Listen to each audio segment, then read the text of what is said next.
প্রায় 2 দশক পর আবারও বগুড়ায় আসছেন বিএনপির ভারপ্রাপ্ত চেয়ারম্যান তারেক রহমান। দলীয় সূত্রে জানা গেছে, আগামী 11 জানুয়ারি তিনি বগুড়া সফরে আসবেন। জেলা বিএনপি নেতারা বিষয়টি নিশ্চিত করেছেন। তার এই সফরকে ঘিরে স্থানীয় বিএনপি নেতাকর্মীদের মধ্যে ব্যাপক উৎসাহ ও আলোচনার সৃষ্টি হয়েছে। সফরসূচি অনুযায়ী বগুড়া সফর শেষে তারেক রহমান রংপুরে যাবেন। সেখানে তিনি শহীদ আবু সাইদের কবর জিয়ারত করবেন। পাশাপাশি চলতি মাসের 20 জানুয়ারির দিকে সিলেট সফরেরও একটি পরিকল্পনা রয়েছে তার। ধারাবাহিক এসব সফরকে কেন্দ্র করে দলীয় কার্যক্রম আরও গতিশীল হবে বলে মনে করছেন সংশ্লিষ্টরা। বগুড়ার সঙ্গে তারেক রহমানের রয়েছে গভীর পারিবারিক সম্পর্ক।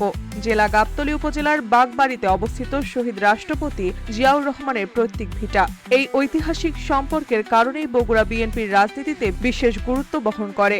আসন্ন জাতীয় সংসদ নির্বাচনে প্রথমবারের মতো বগুড়া 6 ও ঢাকা 17 আসন থেকে প্রতিদ্বন্দ্বিতার ঘোষণা দিয়েছে তারেক রহমান। বগুড়া জেলা বিএনপির সভাপতি রেজাউল করিম বাদশাহ জানান, প্রাথমিকভাবে 11 জানুয়ারি তারেক রহমানের আগমনের তথ্য পাওয়া গেছে এবং 5 জানুয়ারি এ বিষয়ে আনুষ্ঠানিক ঘোষণা দেওয়া হবে।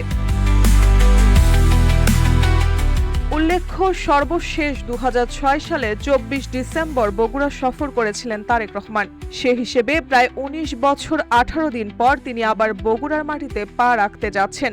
এছাড়া 12 জানুয়ারি সাবেক প্রধানমন্ত্রী ও বিএনপি চেয়ারপারসন বেগম খালেদা জিয়ার আত্মার মাগফিরাত কামনায় আলতাফুন নেসা খেলার মাঠে আয়োজিত গণদোয়ায় অংশ নেওয়ার কথাও রয়েছে তার।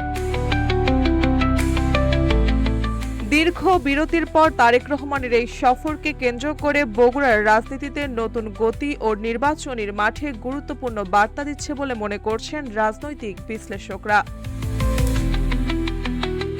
মার্জিয়া মৌ, রূপালী বাংলাদেশ।